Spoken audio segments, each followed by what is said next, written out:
আপনাদের সঙ্গেও কি এরকম হয়? কোথাও ঘুরতে যাওয়ার কথা থাকলে আগে সারা রাত ঠিক করে ঘুমই হয় না। আমার তো হয় না। যাই হোক, আজকে সকালবেলা আমরা রেডি হয়ে বেরিয়ে পড়েছি, যাচ্ছি মায়াপুর।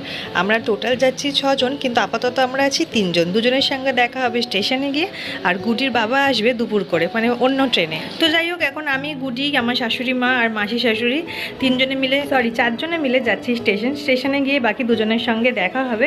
তো যাই হোক, সকালবেলা যেহেতু কিছু খাওয়া হয়নি, স্টেশনে এসে একটু চা বিস্কিট খাওয়া হলো সবারই। গুডিকে যদিও আমি একটু খাইয়েই এনেছি বাড়ি থেকে।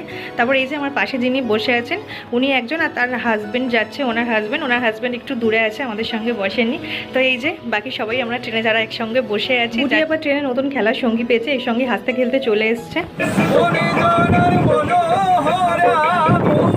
আমরা এসে পৌঁছে গেছি বিষ্ণুপুরা স্টেশনে। সেখানের পাশ থেকে টোটো ধরে যাচ্ছি এখন নবদ্বীপ। এখন আমরা নৌকায় বসে আছি, নৌকা ছাড়লে ওপারে গিয়ে টোটো ধরে যাবো মায়াপুর। ভীষণ রোদ, নেমে ভীষণ হাঁপিয়ে গেছি, তাই লস্যি খাচ্ছি। পৌঁছে আবার দেখা হচ্ছে, টাটা।